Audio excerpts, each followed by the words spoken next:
Bonsoir, mesdames et messieurs, bienvenue d'être face à la rédaction de FM Télévision qui est aujourd'hui face à un invité dans le cadre de l'émission Face à la rédaction. Alors notre invité, c'est M. Chanty Chako Oki, avec qui nous allons commenter quelques sujets ayant marqué l'actualité de la semaine. Bonsoir M. Chanty. Bonsoir monsieur. Alors, pour m'accompagner sur ce plateau, aujourd'hui, j'ai Elvis Meti, Ruth Dindanzei et puis Igor Sombo. Bonsoir à vous. Bonsoir Patrick Ngo. Alors, avant de commencer, est-ce que tout va bien, M. Chanty? Cher Patrick, tout va bien. Et au rythme du pays, il ne pourra pas dire que tout va bien puisque la sécurité refait surface. La vie chère. Nous allons aux élections, je ne sais pas si ces élections auront lieu. Selon la volonté des cas contre un autre, on ne sait pas. Et dire que tout va bien, c'est vous mentir. Mais ça va quand même. Ok, on va en parler longuement au cours de cette émission. Alors, ça sera quoi le premier sujet, Igor Sombo? Eh oui, merci pour la parole, Patrick. Ici, nous allons aborder la première question qui tournera autour de la marche de ce samedi, marche de l'opposition bien sûr, de ce samedi 20 mai. L'opposition aujourd'hui contre la vie chère, contre l'insécurité, mais aussi contre le processus électoral chaotique. Voilà, l'un des grands leaders d'ailleurs de cette opposition, Matata Ponyo, avait donné sa réaction dans le cadre de cette marche. Je vous prie de l'écouter, on se retrouve juste après. C'est un régime dictatorial, on n'a pas vu ça à l'époque de Kabila, ça c'est des choses qu'on a vues à l'époque de Mobutu. Donc, Tshisekedi actuel est égal kabilisme. Deux, nous marchons contre un processus électoral chaotique. Il y a une fraude massive qui est préparée de près de 6 millions de personnes fictives pour pouvoir faire passer la candidature de M. Tshisekedi. Ça c'est grave, nous ne pouvons pas accepter, c'est un match gagné d'avance. 3. La vie chère, cher ami, vous aussi, vous vivez dans ce pays, les prix montent chaque jour, les taux de change se déprécient chaque jour. Pendant ce temps, et ils en profitent pour remplir leurs poches. Nous sommes avec la population veut la fin de ce régime qui ne fait qu'appauvrir la population. Augustin Matata Ponyo, président du parti Leadership et Gouvernance pour le développement. Igor Sombo l'a entendu, il a évoqué notamment les raisons de cette marche et vous avez quelques questions à ce sujet. Oui, Monsieur Chanty, je m'en vais très vite vous poser la question de savoir comment appréciez-vous l'idée prise par l'opposition, celle de marcher ce samedi 20 mai. Cher Igor, nous avons suivi les 4 leaders de l'opposition. 4 leaders d'une partie de l'opposition, puisque l'opposition congolaise est plurielle. Et les 4 leaders se sont réunis à Lubumbashi. Ils ont décidé de pouvoir marcher les 13. Ça a été avorté puisque l'hôtel de ville de Kinshasa n'avait pas pris acte, puisqu'il y a lieu de signaler que nous sommes dans le régime d'information et non d'autorisation. Mais cette opposition a fait, en tout cas selon moi c'est une bonne note, ils ont accepté volontiers de pouvoir renvoyer la marche pour les 20 et la marche devrait avoir lieu, elle a été réprimée. Nous comme de l'opposition, puisque le MDVC, le parti auquel j'évolue, ou comme secrétaire national à la chaîne des questions politiques, administratives et juridiques, et également président de la commission électorale du parti, nous sommes de l'opposition extra-parlementaire et nous avons l'obligation de pouvoir accompagner et dénoncer tout ce que les autres dénoncent qui cadre avec le combat qui est le combat de l'opposition. Donc les 4 leaders se sont réunis à Lubumbashi, ils ont décidé de marcher. La marche devrait avoir lieu aujourd'hui, mais elle a été réprimée et nous nous demandons. C'est pourquoi même le MDVC, c'est le mouvement d'élite pour la démocratie et les vrais changements. Le vrai changement pour faire allusion au faux changement. Puisqu'il y a eu un faux changement. Ce qu'on a connu avec à 2018 et ce qu'on a connu aujourd'hui comme marche et la manière avec laquelle on a réprimandé, ça prouve à suffisance que le vrai changement n'a pas eu lieu. Puisque face à ce qu'on a vu aujourd'hui, en tout cas, il n'y a pas une différence entre le régime Kabila et le régime de Tshisekedi. Ce sont les mêmes pratiques. Et nous sommes en train de nous demander à quoi bon s'opposer pendant autant d'années, 37 ans à l'opposition pour critiquer Mobutu, critiquer Kabila, mais une fois au pouvoir, on utilise les mêmes pratiques. Oui, je vais juste vous relancer. Est-ce que marcher ou exposer les gens dans la rue est la meilleure façon pour l'opposition de revendiquer? Vous savez, l'opposition, marcher, c'est un droit constitutionnel. Et même si nous, MDVC, n'avons pas pris part à cette marche, mais nous avons soutenu, puisqu'en réalité, ces 4 leaders de l'opposition n'ont dit que c'est que nous, MDVC, nous disons matin, midi et soir. Donc, ils n'ont fait qu'emboîter nos pas. Et nous trouvons normal que ce que nous avions dit, que les autres camarades de l'opposition viennent à parler, c'est pas si mal. Et nous avons encouragé cette marche, nous avions dit, et nous sommes en train de dénoncer avec la dernière énergie cette manière de continuer à faire reculer notre pays de pas mal d'années derrière, comme on a connu sous la Deuxième République. Mais le problème, la question de Igor est très claire. Oui. Igor l'a dit. Est-ce que c'est la bonne manière de revendiquer une cause? Puisque après la marche, qu'est-ce qu'il y aura après? Est-ce qu'il y aura changement? Est-ce qu'il y aura gain de cause? Je ne sais pas si Igor a une autre manière de pouvoir revendiquer. Marcher, c'est l'une des manières, l'une des possibilités. Faire par exemple, dresser un document, un cahier de charge par exemple, lorsque vous avez des revendications, écrivez, déposez à qui de droit? Vous savez, ces députés, ils sont à l'Assemblée nationale, ils peuvent mener le combat là-bas, par exemple. Au sein de l'Assemblée nationale, oui, vous avez une chambre de résonance où certaines décisions sont prises et avant même que les députés y travaillent. Donc, pour faire plaisir à un camp politique. En tout cas, il y a pas mal de manières pour revendiquer. Il y a pas mal de manières pour faire passer son opinion. Mais en réalité, la loi, la Constitution donne également le pouvoir à l'opposition de pouvoir marcher. La marche, c'est constitutionnel, c'est démocratique. Donc, dès le moment où on refuse, on ne permet plus aux gens de marcher, c'est la respiration normale de la démocratie peine à pouvoir partir. Donc, en réalité, cher Igor, il y a lieu de pouvoir... Même nous MDVC, nous avons écrit pas mal de lettres et au gouvernement de la République et à l'hôtel de ville. Mais, vous savez, je voudrais... D'ailleurs, j'aime beaucoup paraphraser Laurent Gbagbo lorsqu'il disait lorsqu'une classe politique échoue, on a tendance à croire que c'est mal le pouvoir qui a échoué. Non. La classe politique, elle est plurielle. Et l'opposition et la majorité. Mais... Laurent Gbagbo a continué sa réflexion à ça. Il faut maintenant avoir aussi un pouvoir qui prête oreille à ce que l'opposition dit. Aujourd'hui, le pouvoir d'aujourd'hui, c'est comme le pouvoir d'hier. Tout ce qui vient de l'opposition comme proposition, c'est à rejeter. Donc, marcher. La vie chère, ça m'étonne, c'est ça le comble avec nos policiers. La misère, l'une des raisons que ces partis de l'opposition marchent aujourd'hui, c'est la vie chère.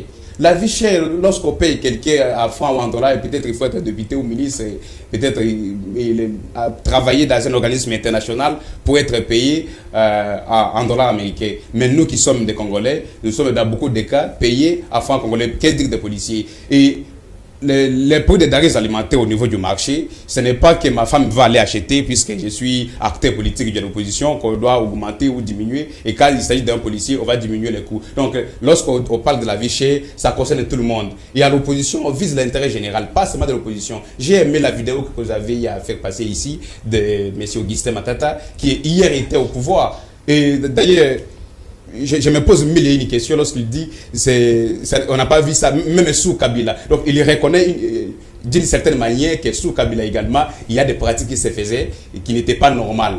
Donc même ceux qui sont aujourd'hui à l'opposition au pouvoir, c'est une courte joie puisqu'ils n'ont pas été préparés pour assumer des hautes fonctions, d'où la misère est en train de galoper chaque jour qui passe. Voilà, et je vais céder la parole aux confrères concernés ici. Ne voyez-vous pas que l'opposition est en train de revendiquer des choses où le gouvernement est en train déjà de trouver solution? S'il faut parler de la vie chère, déjà au Katanga là-bas, s'il faut parler de cette problématique du maïs, la population de l'autre côté achète à un coût moindre. S'il faut revenir sur l'insécurité, les discussions diplomatiques continuent, se poursuivent.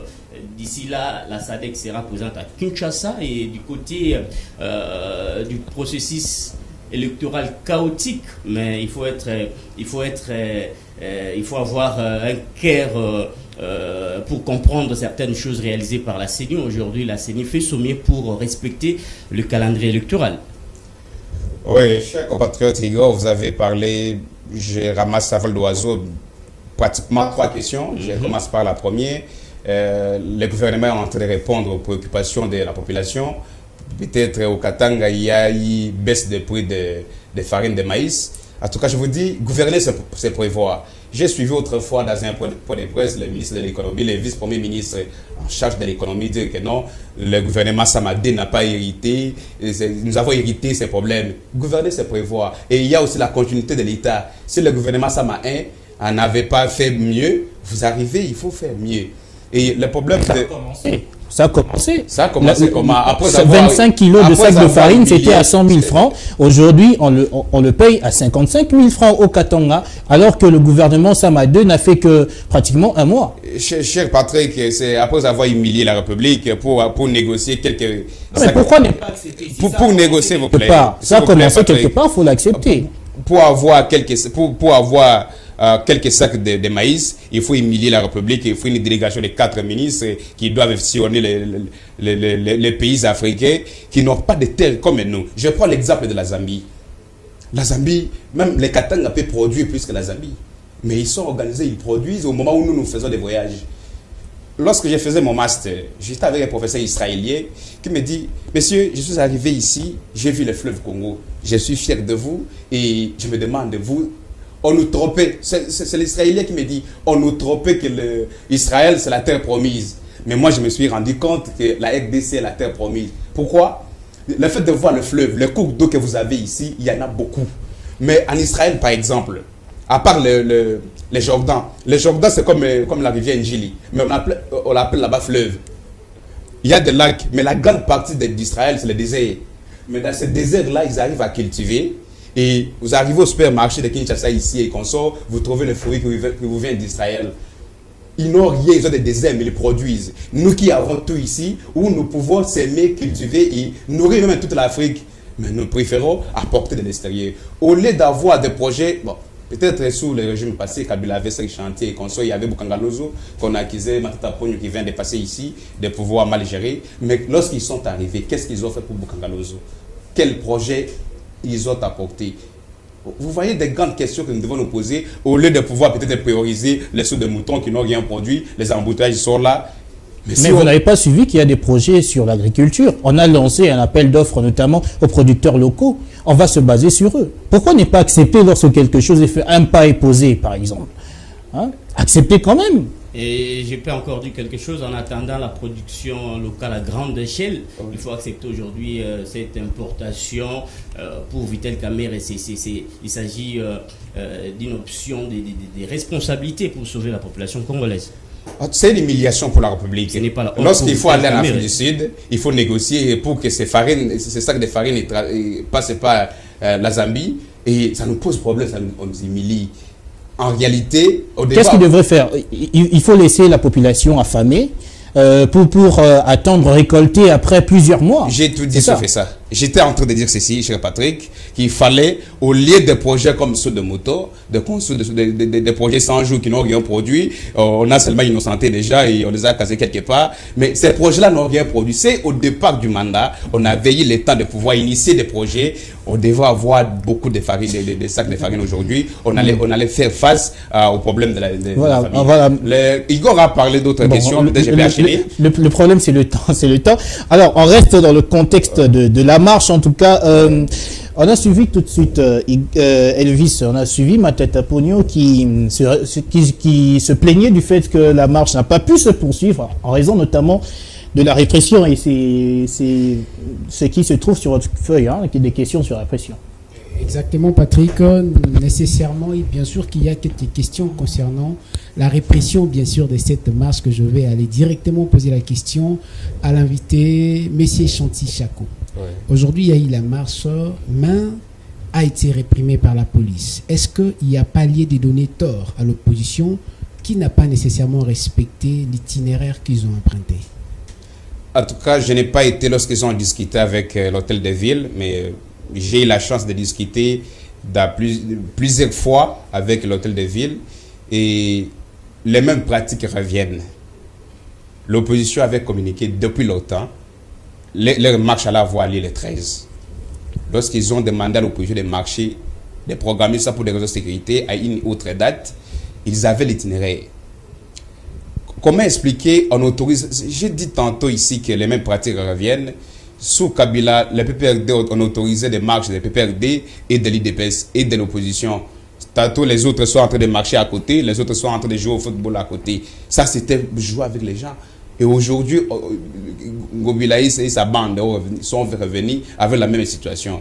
Il n'y a-t-il pas moyen, il n'y avait pas moyen que l'hôtel de ville demande à la jeunesse de la majorité de pouvoir marcher la semaine prochaine, par exemple. Lorsque l'opposition avait communiqué, d'ailleurs aujourd'hui, c'est avec regret que j'ai observé à travers les images qui circulent, même un petit enfant, on est en train de le tabasser comme si il a volé tout, en tout cas tout l'univers. Les droits de l'enfant existent. Peut-être cet enfant-là était en train de passer et vous sautez sur l'enfant comme si c'était un adulte. C'est vraiment des choses horribles qu'il faut condamner avec la dernière énergie. Et même des journalistes qui ont été touchés, ils sont en train de faire leur travail, leur métier, mais à un moment donné, il faut faire le distinguo entre un journaliste, un politique. Les journalistes, elles, sur le terrain pour prendre les images, pour partager l'information, pour informer la population, mais on est en train de s'apprendre aux journalistes. Ce sont des choses qu'il faut décrier. Le mal reste le mal. Pas parce qu'on était, c'est déjà été à l'opposition hier, qu'ils ont crié, maintenant au pouvoir, ils sont en train de commettre les mêmes bêtises qu'on critiquait hier. Donc la marche d'aujourd'hui, donner tort à l'opposition, c'est en tout cas... ce n'est pas orthodoxe, ce n'est pas en tout cas catholique. Mais l'opposition devrait respecter quand même l'itinéraire. Vous savez, même les cas d'itinéraire là, comme ça a été reporté, cette marche. Le fait de pouvoir accepter et de reporter, ce n'est pas la dernière minute, 24 heures avant la marche, vous allez venir. C'était des stratégies pour diminuer la popularité de l'opposition. J'ai déjà pris part à 2 reprises, à 3 reprises, en train de discuter avec l'hôtel de ville. D'ailleurs, des fois, on ne nous appelait pas, on ne nous disait rien. On vous appelle, la marche aura lieu demain, on vous appelle aujourd'hui à 16h17.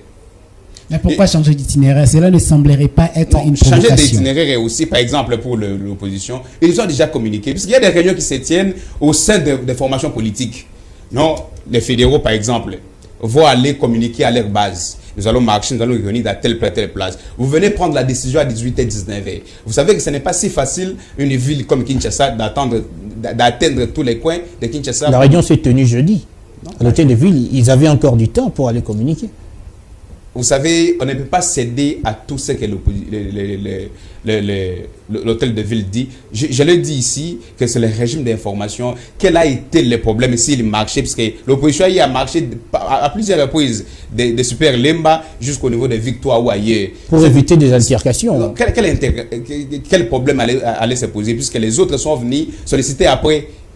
Donc en réalité, l'hôtel de ville avait simplement besoin de pouvoir faire plaisir à la jeunesse du pouvoir et demander à l'opposition d'aller ailleurs. Ça, même nous, si on prenait part à cette marche, on n'allait pas dire accepter. Est-ce que ce n'était pas une provocation? Vous n'avez pas répondu à ma question. La provocation vient du pouvoir. De la part de manifestants, parce que vous êtes convenus à emprunter d'autres itinéraires, mais ce n'était pas le cas sur terrain. Non, il n'y avait pas eu, je le dis ici, puisque vous êtes convenus, nous n'avons pas pris part à cette messe. Nous n'avons pas participé à cette marche. Mais en suivant la communication des autres collègues de l'opposition, jusqu'à la dernière minute, ils ont dit au pouvoir, puisque lorsque les opposants pactent au niveau de l'hôtel de ville et échangent avec le gouverneur, ce n'est pas dit amen et amen, ce n'est pas l'église. Non, le magister dit qu'il était, puisque le maître a dit non. Il y a des pourparlers qui se passent à ce moment-là au niveau de l'hôtel de ville. Non, nous avons tel itinéraire et l'opposition était restée sur sa bande. Nous allons marcher de Super Lemba jusqu'à X temps. L'opposition avait même cédé. Au lieu de pouvoir arriver au palais du peuple, l'opposition avait accepté, quelques partis de l'opposition qui ont marché aujourd'hui, avaient accepté de pouvoir se limiter au siège de l'ICD. C'est ce que moi j'ai ouï dire. Et en faisant ça, en allant à Lemba pour marcher, en tout cas, je ne vois aucun péché qu'aurait commis ces partis de l'opposition. J'ai une dernière question par rapport à cette histoire ou cette question de la répression. Oui. En prélude des élections, déjà, la marche ou encore cette manifestation de l'opposition ne serait-elle pas une façon pour la classe politique, bien sûr une frange de l'opposition, de reprendre sa santé politique? Reprendre la santé politique, je ne sais pas si cette santé politique était mauvaise et maintenant qu'elle est en train de se rétablir, je ne sais pas à quel niveau, mais en réalité, l'année électorale... Ils ont perdu en termes de notoriété, on ne parle plus de l'opposition. D'ailleurs, l'UDPS fustige et dit qu'il n'y avait qu'une seule opposition qui était celle du Sphinx et de l'Imité. Non, c'est vrai, il y a une différence. C'est vrai, il y a une différence. L'opposition d'aujourd'hui, c'est une opposition cultivée. Une opposition des intellectuels où on ne peut pas armer des bandes de voyous et qu'on sort. L'opposition d'hier, c'était il faut partir pleurer chez les gens, on donne l'argent. Donc il y a une autre manière de faire la politique aujourd'hui.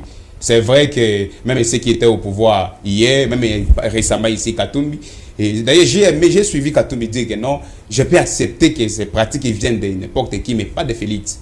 On a eu à échanger avec lui, on a eu à décrier avec lui ces pratiques, mais le voir autoriser, envoyer les policiers, puisque le problème avec la police congolaise, c'est quoi? La police est aux ordres.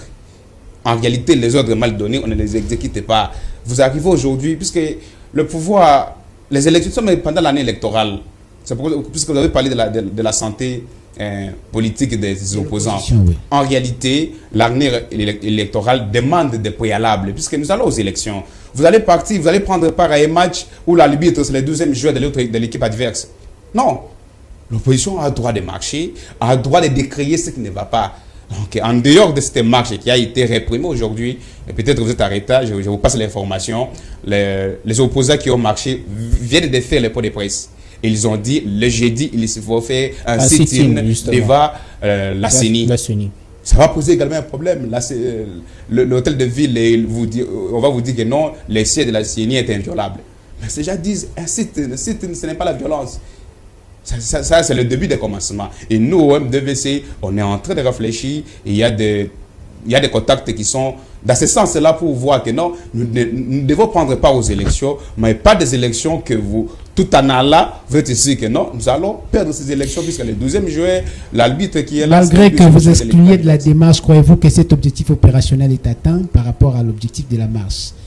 Organisation d'un sit-in, encore une fois, est-ce que l'objectif opérationnel de la marche est atteint, malgré que vous, l'MDVC, vous excluez de la démarche?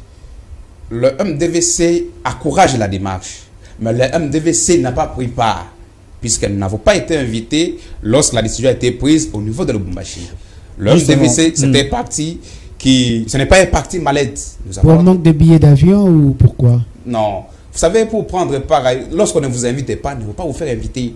Nous sommes un parti responsable, pas un parti mallette où il faut, on vous met dans la poche, on vous amène à X ou Y. Non, nous, il y a des contacts, nous prenons langue, nous répondons, nous réfléchissons avant de signer n'importe quoi. Très bien. Alors, oui. Puisque vous parlez de parti mallette, apparemment, ça laisse croire à une sorte de désunion au sein de l'opposition, n'est-ce pas, Rudy Nanzei? Tout à fait, Patrick Ngouo, monsieur Chanty Chako. Ouais.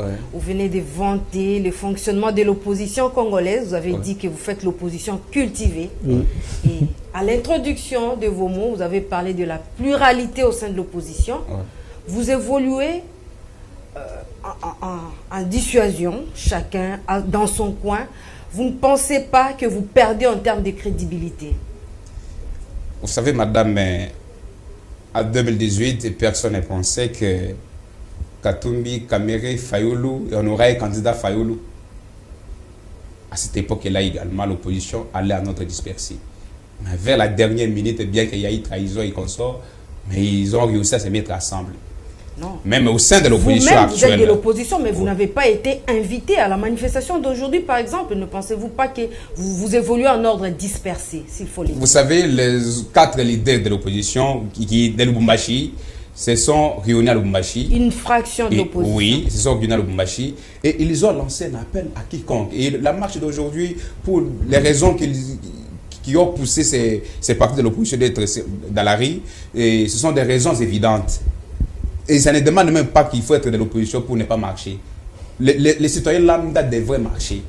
On ne parle pas de la marche, on parle du manque de l'unité au sein de l'opposition.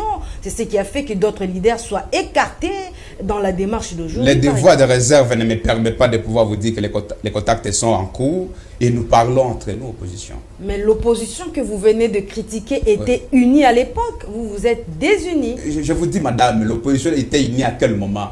C'est à la veille des élections. Nous connaissons l'histoire de Genève. Ah, vous allez rejoindre les autres? On ne sait pas que nous ne disons pas que nous allons rejoindre les autres. Mais vous dites qu'il y a des contacts. Les contacts sont là. Les contacts, pas seulement pour que nous puissions rejoindre les autres, peut-être pour que ils peuvent venir. Les autres vont venir. C'est vice-versa. Est-ce que l'opposition a un avenir en République démocratique? Tout à fait. Rien n'est perdu. Je vous dis, avec cette désunion, la prise de conscience, il n'y a pas une désunion. Je vous ai dit au départ ici. Vous êtes, chaque parti est membre à part entière. Vous n'êtes pas unis. Le FCC, chaque plateforme est membre à part entière. Vous savez, vous évoluez en ordre dispersé. Vous savez, il y a des regroupements politiques qui sont nés et qui sont en gestation, puisque c'est difficile d'aller aux élections avec la loi électorale actuelle à solo. Il faut avoir un regroupement politique et beaucoup sont déjà faits et vous serez informés au moment venu. Mais en réalité, l'opposition est en train de parler. Ce qui était à Lubumbashi, les amis qui ont marché aujourd'hui n'ont pas créé un regroupement politique, une plateforme. C'était 3-4 amis qui se sont réunis. Ils ont dit non, trop c'est trop, marchons. Ils ont fait appel aux autres, mais aussi comme intellectuels. Il y avait possibilité pour nous de pouvoir réfléchir. Où allons-nous? C'est vrai, les raisons pour lesquelles ils invitent les gens à marcher valent la peine de pouvoir marcher, mais nous nous réservons de pouvoir aller dans la rue. Mais peut-être, je peux vous dire, avec le site qui va commencer la semaine prochaine, nous ne savons pas. Peut-être le bureau politique va décider aujourd'hui, puisque chaque parti politique, chaque formation politique a des options à lever avant de pouvoir se mettre ensemble avec les autres. Donc, parler de l'unité de l'opposition, c'est très tôt, puisque nous ne voulons pas ici servir de béquilles. On sait comment, ceux qui étaient à l'opposition hier savent comment ils étaient visités et ils risquent de venir nous visiter comme ça, comme on les visitait. Monsieur Chanty, nous poursuivons les échanges. Oui, madame. Le MDVC n'a pas pris part à la marche. Vous n'étiez pas présent à la marche d'aujourd'hui. Pourquoi? Je l'ai dit et je le redis, le MDVC a encouragé cette marche. Le MDVC n'était pas dans la rue pour la simple raison, les amis étaient à Lubumbashi. Vous n'étiez pas informés parce qu'il n'y a pas d'unité. Vous savez, même le problème d'unité, il y a beaucoup d'autres acteurs politiques de l'opposition qui n'ont pas pris part, mais cela ne signifie pas qu'ils n'étaient pas pour cette marche. C'est un poteau indicateur du manque de cohésion au sein de l'opposition. Madame, ayez vos apaisements. Ça c'est grave, nous sommes ayez vos apaisements dans le sens où, lorsque les 4 personnes ont appelé les formations politiques à marcher, dans la rue, j'ai vu aujourd'hui les partis de PLP de Franck Diongo dans la rue. Il n'a pas pris par Lubumbashi. Ça dépend des cas et autres, mais ce qui est vrai, les raisons sont évidentes, les raisons sont fondées. Il fallait marcher et peut-être il faut continuer à le faire puisque notre population souffre. La misère a été vraiment... Sous ma tête, c'était quand même vivable. Mais avec Sama, les autres sont dans le... Je crois que c'est peut-être... Nous vivons des Congos. Il y a ceux qui vivent dans l'opulence et les autres dans la misère. Et lorsque vous dites que la misère, il y a déjà qui vous disent non, la misère se trouve où? Le taux de dollar, c'est à combien? Vous dites non, vous pensez le taux de dollar, c'est l'Ukraine. Ah, les problèmes de la crise mondiale, c'est le monde entier qui est touché. Chanty, revenons dans nos moutons puisque la vache coûte cher. Revenons dans notre sujet. Le compte à rebours a déjà commencé pour la tenue des prochaines élections. Mais déjà, au sein de l'opposition, chacun est dans son coin. N'est-ce pas une façon de réduire les chances de vaincre Félix Tshisekedi en 2023, en décembre 2023? Ce n'est pas le stade de martyr monnayé qui nous fait peur. L'opposition a tout le temps de pouvoir se réunir, de parler. C'était une interpellation pour vous, hein? Vous avez senti la force du pouvoir? Non, le pouvoir, ce n'est pas simplement aujourd'hui. Vous savez, il y a toujours un problème, mais il y a toujours un distinguo à établir entre les partis au pouvoir qui utilisent les moyens de l'État et les partis de l'opposition qui se battent seuls. Et surtout que les gouvernements congolais n'octroient pas de financement aux partis politiques. Vous savez quand même que comme tout parti politique, comme toute plateforme politique, les contributions, les cotisations des membres fournissent quand même un fonds. Les cotisations des membres, vous le savez, vous êtes journaliste. Vous êtes journaliste, vous avez été informé. Il y a des grands partis politiques avec des grands leaders, vous le savez. Les coûts de l'allocation du stade de Martyrs, c'était à combien? Ça a fait rire tout le monde. Vous n'avez pas des preuves. Ça a fait rire tout le monde. Et en dehors de ça, nous avons des preuves, les images par exemple, ceux qui sont partis, c'était monnaie, 10 000 francs. Il y a même des gens qui réclamaient, non, on nous a embarqués dans un bateau, on ne savait pas où on allait, mais on arrive, on n'a rien obtenu. il y a eu beaucoup de problèmes. Les gens partent, c'est pourquoi nous avions dit, il y a une marche aujourd'hui. Pourquoi? La misère, c'est ce qui a conduit ces paisibles citoyens à aller chercher qui cherchait un polo, qui cherchait 10 000 pour regagner la maison. À l'issue de la marche, il y a eu des solutions par rapport aux revendications? Non. Une marche réprimée, madame. Une marche réprimée qui n'a pas eu la possibilité d'aller jusqu'au bout. C'est comme ça que ces acteurs politiques de l'opposition ont dit, et ils vont continuer, puisque parmi les 3 points qui lui marchaient, il y a l'autre. Notamment la question voilà, liée à la CENI. Alors ça sera notamment, je crois... et ils seront le jeudi prochain devant les sites de la CENI. Très bien, très bien. Alors cela nous permet de faire une très bonne transition pour prendre notre deuxième sujet. On se retrouve juste après cette transition. Elvis Meti, je crois que le deuxième sujet se trouve chez vous. On parle de quoi? Bien sûr que oui, on va parler, Patrick Ngouo, de l'audit de la CENI. Très bien. Alors, 5 jours pour auditer au moins 47 millions d'électeurs, 5 experts internationaux et nationaux pour cet audit externe. Je vous propose de suivre cet élément et on se retrouve juste après. Jeannette Love, c'est le premier nom qui se trouve sur le document publié par la CENI qui la présente comme une experte en matière électorale, car ayant notamment participé à plusieurs missions d'observation électorale, entre autres en tant que membre de la mission du Commonwealth, de la SADC et de l'ECF SADC en RDC. À cela, il faut ajouter que cette Sud-Africaine, qui a plusieurs titres académiques de grandes universités du monde, vient fraîchement d'épuiser son premier mandat de vice-présidente de la commission électorale en Afrique du Sud. La centrale électorale a aussi jeté son dévolu sur un Malawite qui a déjà prouvé ses compétences en RDC lors des élections générales en 2006 et 2011, dont l'équipe d'assistance technologique déployée au niveau de la commission électorale indépendante de l'époque. Moabi Loufou, puisque c'est de lui qu'il s'agit, a aussi observé les élections générales au Lesotho, en Zimbabwe et au Namibie. Actuellement, il est directeur du département de technologie et d'information et de la communication de la commission électorale de son pays. À côté de lui, un autre expert de nationalité congolaise qui a participé dans plusieurs missions d'observation du processus électoral et d'audit des fichiers électoraux en Afrique. Joseph Topangou a été plus que sollicité dans le cadre électoral dans plusieurs organisations continentales. L'on retient par exemple qu'il était en poste à Libreville comme consultant auprès de la communauté des États de l'Afrique centrale. Un autre Congolais sur cette liste, c'est le professeur Kabata Kabomba qui, selon la CENI, a une expérience avérée dans le domaine électoral et une maîtrise extraordinaire du contexte et de la dynamique démographique en RDC. Vianney Nzanzu Tawite vient clôturer cette liste. Ce Congolais est présenté comme spécialiste dans les logiciels d'analyse des données et en gestion des données, suivi et évaluation de programmes. Pour rappel, l'Organisation internationale de la francophonie avait dit ne pas être en mesure d'accompagner la CENI dans le cadre d'un audit extérieur du fichier électoral à cause du cours de lait lui imparti pour cette fin, alors qu'en RDC, les voix se levaient pour boycotter un éventuel audit de cette organisation tenue par une Rwandaise dont le pays agresse le Nord Kivu à travers le M23. Voilà donc pour cet élément diffusé dans l'une de nos éditions d'information en semaine. Je crois que c'était le mardi. Alors Elvis Meti, quelles sont vos questions? Monsieur Chanty Chako. Oui. Je vais aller avec mes questions concernant les audits de la CENI.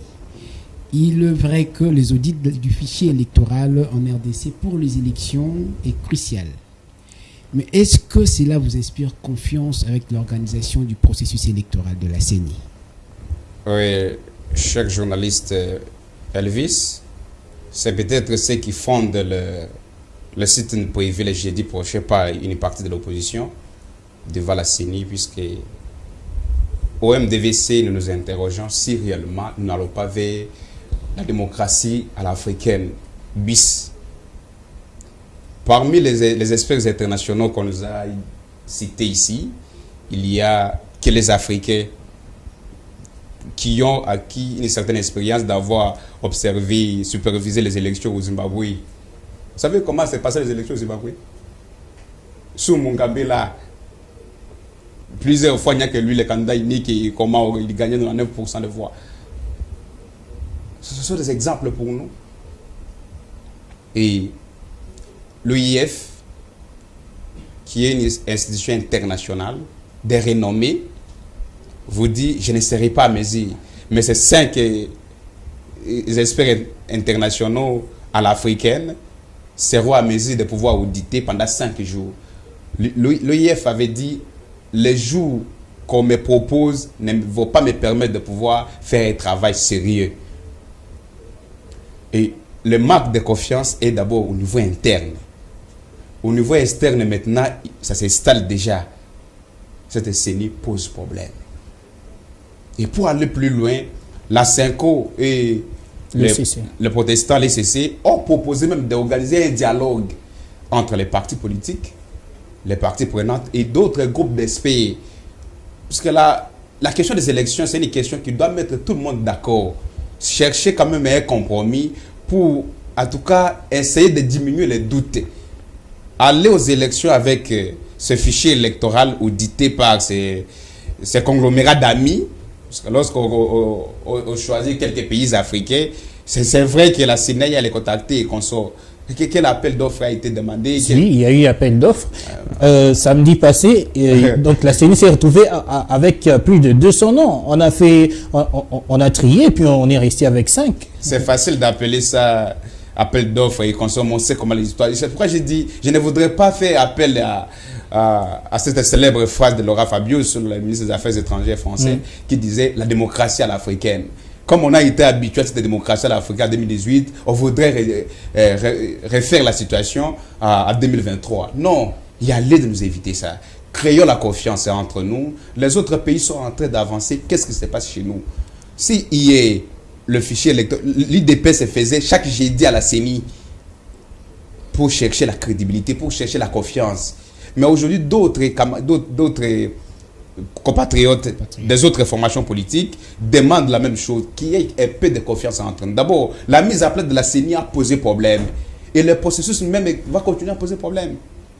D'où il y a lieu de pouvoir, pour ne pas reprendre le propos des catholiques et des protestants, de pouvoir chercher un mécanisme qui nous met tous ensemble et nous pouvons échanger. Peut-être j'ai fait ce conseil, pas uniquement dans ma casquette, dans ma peau de politique, mais également comme expert à technique de médiation et résolution des conflits. Il y a lieu de pouvoir éviter les conflits demain en agissant aujourd'hui. Nous n'allons pas peut-être être ce pays modèle à dialogue seulement lorsqu'il y a problème. Mais évitons que les problèmes aient lieu demain. Et le demain se prépare aujourd'hui. Agissons maintenant. Évitons de nous frapper la poitrine. Je suis là, je reste. Non. Apparemment, vous avez peur d'aller aux élections avec cette CENI. Vous savez, c'est très facile de dire on a peur. C'est le langage de l'équipe adverse. Lorsqu'on leur dit cette histoire n'avance pas, non, vous avez peur d'aller aux élections. Nous allons avoir peur d'aller aux élections lorsque peut-être l'équipe adverse suppose que l'arbitre qui est choisi, c'est le 12e joueur de l'équipe adverse. Il faudrait aller à ces élections-là. Il faudra à ce moment-là créer qu'on a peur. Non. Il y a lieu de pouvoir mettre de l'énergie pour qu'il y ait un peu de la confiance. Cette énergie, c'est quoi selon vous? Qu'est-ce que vous proposez exactement? En tout cas, pour ne pas contredire les religieux, ce que les religions ont dit, les catholiques l'ont dit, les protestants l'ont dit, il y a lieu d'organiser un dialogue. Pas un dialogue dans le cadre de ce que l'IDP a été habitué sous Mobutu, un dialogue dans le cadre de partage du pouvoir, où on va dédoubler et qu'on sort. Curieusement, ce parti a souffert avec les dédoublements, arrivé au pouvoir, lui aussi favorise les dédoublements. Donc c'est ce que je disais tantôt à l'entrée de cette émission, que les mêmes causes produisent les mêmes effets. Bon, vous parlez de dialogue, mais est-ce que vous ne pensez pas que cela aura de l'impact sur le calendrier électoral, puisque la CENI tient à ce respect-là, donc respecter ce qui a été assigné. La CENI tient au délai constitutionnel, ou la CENI tient à la mission lui confiée pour des élections bâclées. C'est ça le problème. La CENI a établi la liste. Par exemple, la CENI dit que l'audit externe du fichier électoral doit aller du 15 au 20, ce qui a été fait. Donc ça a commencé lundi et probablement ça s'est terminé aujourd'hui. Ça, c'est le respect. Vous avez parlé tantôt de 26 juin comme date prévue pour l'appel pour la députation notamment et tout ça. C'est ça, la CENI tient au respect. N'est-ce pas? Bon, alors respectons les choses, mais en respectant ces dates-là, qui ne sont pas des dates fatidiques. C'est vrai, il faut avoir les élections en 2023. Mais aller aux élections en 2023 avec des parties prenantes qui ne se font pas confiance. Et l'opposition, et la grande majorité de l'opposition, n'a pas confiance à cette CENI qui a été mise en place de manière qu'on le sait. Et aujourd'hui, continuer avec le fichier. Par exemple, le fichier électoral, 5 jours. Prenons la loi sur la répartition des sièges. Ça commence du 1er juin au 15 juin. Le vote, et pourtant l'Assemblée nationale et le Sénat peuvent voter ça dans une semaine. On peut promulguer ça dans une semaine. Mais on donne 15 jours, 2 semaines pratiquement pour cette répartition des sièges jusqu'à la promulgation. Mais pour le fichier électoral, on donne 5 jours. Et l'OIF, qui a non seulement les moyens humains, financiers et consorts, vous dit il ne sera pas à mesure. Ces Africains-là qui seront nos frères Africains. Je ne suis pas en train de minimiser les Africains, parce que moi-même j'ai un master à leadership de l'unité, à spécialité technique de médiation et résolution des conflits dans les contextes africains.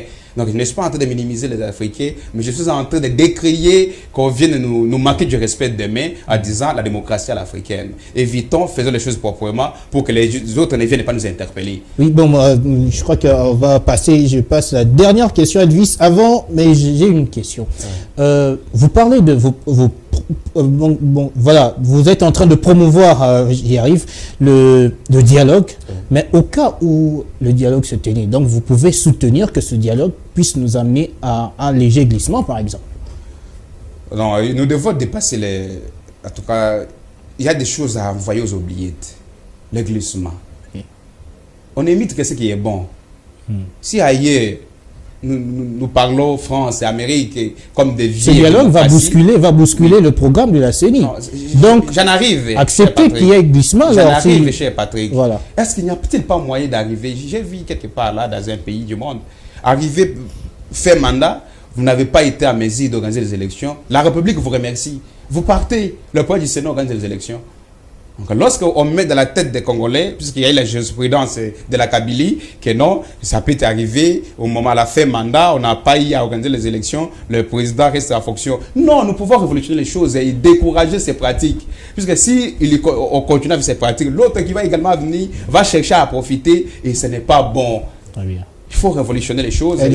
Terminé. Je vais nécessairement compléter Patrick avec cette dernière question. Malgré qu'il y ait des accords entre la CENI et l'OIF, ne voyez-vous pas que la CENI serait crédible? Bien sûr, pour son respect du calendrier électoral. Encore une fois. Cher Elvis, vous voulez dire que la CENI sera crédible puisqu'elle va faire les élections dans les délais, mais les élections bâclées, où la tricherie est préparée en avance et on va applaudir qu'elle a fait le travail. Non. Faisons les choses en ordre, dans les délais constitutionnels, mais proprement. Pour créer la confiance, vous appelez... Il fallait même, pour créer la confiance, confier même le problème d'audit du fichier électoral à l'opposition.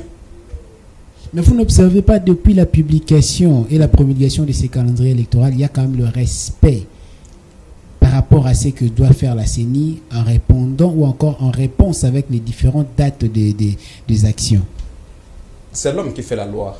Les dates sont là, mais il faut être à mesure de pouvoir se conformer à ces dates. Vous voulez organiser les élections. On fait 5 jours pour l'audit du fichier électoral. Pendant les 5 jours-là, les experts internationaux, nos frères africains, n'ont pas fini. Mais puisque c'est 5 jours, ok, avançons. Ça va poser problème. Accepter le glissement alors si c'est arrivé. Non, le glissement, c'est ce que j'ai dit. Je l'ai dit tantôt chez Patrick et je l'ai dit. Si on arrive à décembre qu'il n'y a pas moyen d'aller aux élections, à décembre ou le 24 janvier 2024, le président de la République, pour s'actionner, pour punir, pour demander aux autres, pour montrer l'exemple, le président de la République va le remercier pour avoir servi la République. Très bien. En n'ayant pas de alors, il va se reposer. Merci, et le merci beaucoup. Merci. Alors,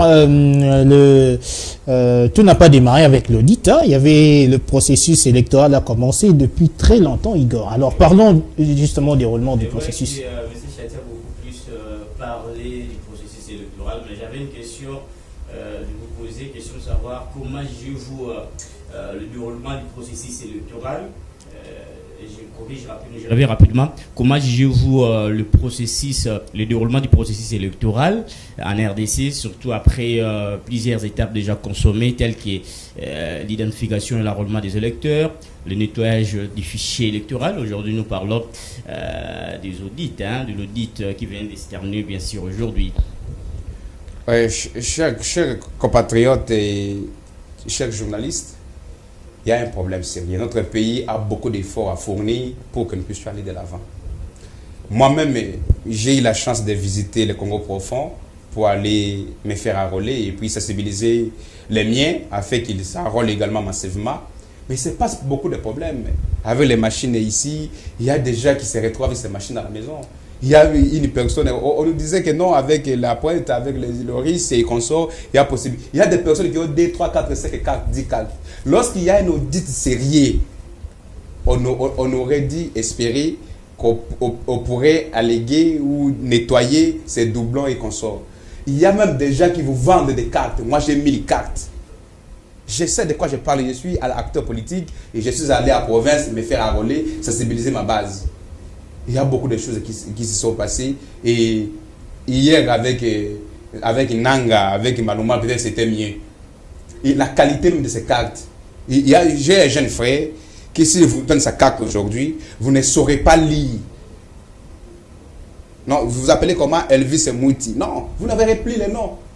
À ce moment-là, ces cartes ont servi à quoi? Oui, on nous disait, non, c'est une carte provisoire pour les élections simplement, la carte d'identité arrive. Oui, mais même la carte d'électeur uniquement. Mais que ça arrive jusqu'au mois de décembre où les élections auront lieu. Mais si au mois de mai, la carte n'est plus lisible. Donc il y a beaucoup de choses qui se sont passées, même au niveau de l'identification et l'enrôlement des électeurs, ça a posé beaucoup de problèmes. Et vous avez vu, même vu, des reports à report. On a dit ajouter autant de jours, et c'était peut-être prévu un mois, nous sommes allés à 3 mois. C'est tout ça parce qu'il y a eu beaucoup d'anomalies, surtout au village. Nous qui avons eu la chance de visiter le Congo profond, à Kinshasa peut-être il y a la technique qui fonctionne. En Gabala, une machine est bloquée, on va courir vite avec ça au niveau des victoires pour qu'on répare. Mon village là-bas, 80 km de Lodja, la machine est bloquée, il faut venir avec ça au centre-ville de Lodja. Et pendant ces jours-là, 2-3 jours, il n'y a pas d'identification, il n'y a pas d'enrôlement. On a récupéré. Bon, on a récupéré, c'est pour vous dire que non, il y a 97% d'enrôlés. Apparemment, à 4 mois seulement, la CENI a pu enrôler 97% de lecteurs. Pourquoi ne pas accompagner une telle série? C'est arrivé à 97% puisque je vous ai dit, il y a des personnes qui ont 1000 cartes. Donc, des gens... Mais il y a eu nettoyage du fichier. Igor l'a reconnu. Il y a eu nettoyage. Excusez-moi. Le nettoyage à question, il fallait un audit sérieux. Pas cet audit que nous a présenté ici. D'où, si les dialogues il y en a, il faut peut-être... Essayez d'allumer votre micro, la technique nous signale. Allez-y. Il faut peut-être bien saisir les dialogues, de quoi il s'agit-il. Ce n'est pas les dialogues entre acteurs politiques proprement, mais les dialogues entre les techniques et les acteurs politiques. Les techniques de tous bords. Puisque lorsque le pouvoir vient avec sa CENI, puisque les acteurs, les techniciens de la CENI actuelle sont de ces bandes-là, que l'opposition fournisse également des techniciens qui vont lui dire non, qui vont les rassurer. Non, ce que les autres ont fait ici, c'est vrai, il y a un fichier électoral, il y a un nettoyage, il y a un audit. Non, tout va bien. Lorsque ce cadre sera mis en place, il y aura quand même de la confiance et nous pouvons aller à ces élections apaisées. Mais lorsque les élections, nous ne prenons pas aux élections qui arrivent avec des élections à dessein où déjà l'arbitre est déjà connu comme le 12e joueur d'une autre équipe. À ce moment-là, après les élections, on préconise de vivre quel moment? Les moments de désordre ou moments de fête comme on voit ailleurs? Très bien. Alors, on va terminer, je crois, avec Ruth Nanzé, puisqu'on n'a plus de temps. Excusez-moi, Igor Sombo.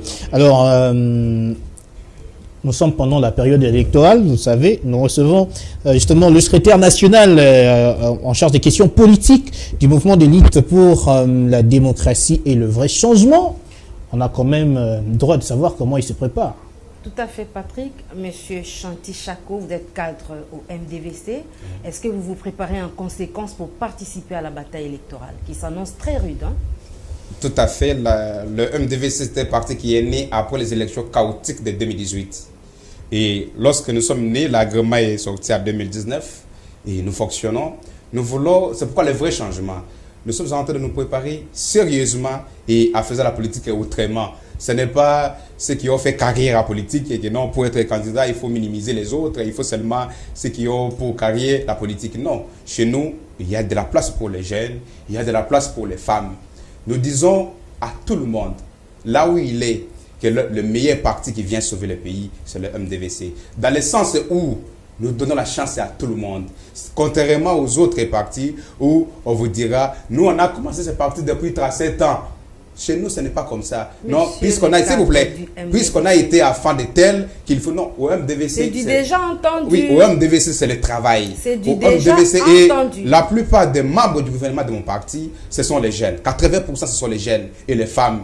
Il y a du vieux puisque il faut avoir de la sagesse pour progresser, pour avancer. Mais au MDVC, nous nous préparons à conséquence. Nous encourageons tous nos candidats, tous nos camarades du parti à postuler, à avoir des ambitions.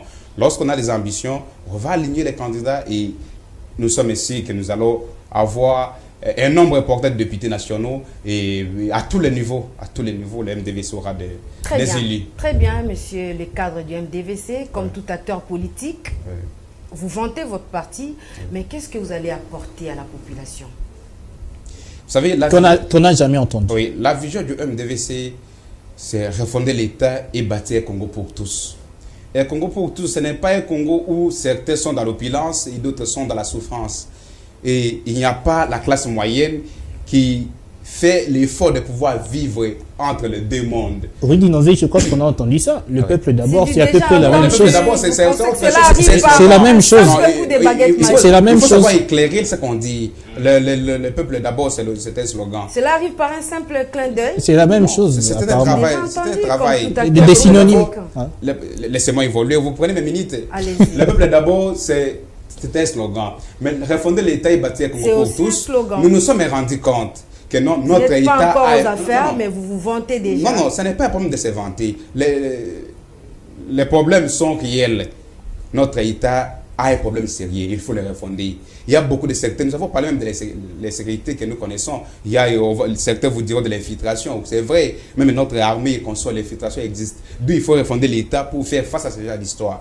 Mais un Congo pour tous, dans le sens où il faut diminuer il faut faire le partage équitable des richesses. Ce n'est pas que tout le monde aura 100 $ demain, mais il faut que chaque Congolais se retrouve. S'il s'agit de minéraux de l'Est, qu'on se retrouve. S'il s'agit de minéraux du centre, qu'on se retrouve. Qu'on ait un budget. Vous voulez flatter les peuples congolais? Non, ça, ce n'est pas de la flatterie. Ce n'est pas de la flatterie comme je vois aujourd'hui. Mais les autres ont dit la même chose. Comme je vois aujourd'hui, au premier, on va ajouter aux fonctionnaires 20 000 francs qui peinent à arriver. Et ça, c'est la flatterie. On sait que c'est l'année électorale. Il y a eu quand même amélioration des conditions sociales. Ça s'ajoute petit à petit. Vous savez, vous dites qu'il y a amélioration. Contrairement à il y a 5 ans, il n'y a pas eu amélioration. Lorsque vous prenez 20 000 francs, vous ajoutez sur un salaire de quelqu'un qui touchait peut-être à l'époque, s'il vous plaît, qui touchait à l'époque peut-être 90 000 francs ou 100 000 francs, qui était l'équivalent de 100 $. Aujourd'hui, vous lui payez 200 000 francs, vous ajoutez 20 000 francs, ça devient 220 000 francs. Vous dites que vous avez ajouté. Ça vaut combien? Moins de 100 $. 100 $, c'est 235 000 francs. Donc, il y a un problème. L'amélioration, il faut éviter la flatterie. Nous sommes à une année électorale. C'est plutôt le MDVC qui veut flatter les peuples congolais. On a mécanisé autant, on a fait ceci, on a envoyé la retraite, on a envoyé combien? Ça, c'était un autre débat. J'étais en train de parler de la vision du MDVC. Qu'est-ce que nous comptons faire? Il y a lieu de promouvoir la jeunesse. Vous voulez jeter un appât au peuple congolais pour vous attirer beaucoup de voix lors Le peuple congolais est déjà miré, puisqu'on a connu 3 cycles électoraux et le peuple congolais a vu clair. En réalité, tel nous a parlé ceci, tel était de l'opposition, on pensait que l'opposition arrivait à telle place, mais l'opposition arrivait avec les mêmes pratiques. Donc l'opposition, cette fois-ci, le peuple congolais doit ouvrir les yeux et ne pas se donner, puisque moi je suis du Sankourou, que vous êtes du Sankourou et puis vous me votez. Non, les idées, ce que nous comptons faire pour le pays et le devoir de redevabilité va caractériser le MDVC. Très bien, très bien. Alors, on va terminer avec une question très importante que vous avez sur votre feuille, Ritz, puisque le temps nous fait vraiment défaut, on nous signale la technique. Une dernière question. Oui, Patrick, au MDVC, vous avez tenu récemment votre congrès et vous avez désigné le président national, Justin Moudekereza, comme candidat à la prochaine présidentielle. Pourtant, il est quasiment rare au pays, il n'est pas en contact permanent avec la population. Pourquoi? Vous savez, madame, vous l'avez dit, le MDVC a porté sur des volets sur M. Augustin et M.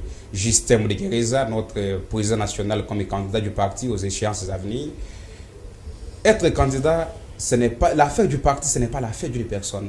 Nous y travaillons. Je venais d'être au Sankourou. Peut-être la semaine prochaine, je peux être au niveau du Nord Kivu, c'est Kivu. C'est toujours dans les codes du parti pour travailler. Et le président est en train également de travailler. Mais il est rare. Qui vous dit que pour travailler, il faut être... Mais il faut être proche de la base. C'est les vrais problèmes des Congolais. Il faut le palper lui-même. Les problèmes des Congolais, il faut être présent avec les Congolais pendant qu'il souffre. Il a des conseillers. Je vous dis, moi je viens du Sankourou. Ah, lui-même il est fantôme, hein, il n'est pas ici. Il n'est pas fantôme. Quand je viens du Sankourou, j'ai ma hiérarchie à qui donner le rapport. Président national, j'étais au Sankourou, notre peuple souffre. Il y a ceci, il y a ceci, il y a ceci. Ah, ok. Même situation au Kivu. Il est en train de venir au mois de juin. En 30 Nous allons faire les tours des provinces. Et les tours des provinces, on est en train, il y a déjà des regroupements politiques qui sont mis en place. Et peut-être beaucoup de candidats que vous connaissez vont se tenir derrière les camarades de Justin Moudekereza pour soutenir sa candidature et on aura beaucoup plus de cadres appropriés pour accompagner sa candidature. Merci beaucoup, M. Chanty, d'avoir répondu à notre invitation. C'est moi qui vous remercie. Ça a été un plaisir d'être accueilli sur ce beau, ce joli plateau et j'imagine que ce n'est pas la dernière. Très bien. Alors, merci à Elvis Meti, Rudy Nanzei et Igor Sombo de m'avoir accompagné pour cette émission. Merci à l'équipe technique qui nous a aidé à réaliser cette émission. Derrière la caméra, Torres Satibour, nous avons Rabi, nous avons la technique, notamment le directeur technique. Voilà, j'y arrive. On se retrouve très prochainement avec le même plaisir. Au revoir.